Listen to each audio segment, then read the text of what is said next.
change the dinette into a bed, you first have to fold this table down. This is the most challenging part of this. So slide the table out into this open space. I'll show you what we're looking for. You're going to find this yellow tab and you're going to pull it out this way. Once you do that, let me move this around. You're going to make sure that yellow tab stays pulled out.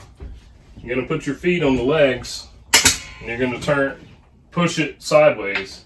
It's going to go sideways, down, and then back this way. Then you're going to slide the bed in. Once the table is down and it's in place, we have these non-slip pieces that we lay on the table. And this will help keep your other pads from sliding off when you're sleeping. And they help quite a bit.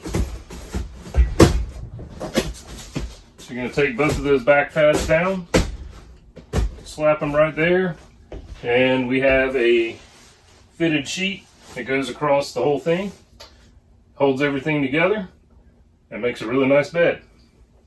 Of course, to put it back together, you just do the exact opposite of what we just did there. I'll do that really quickly.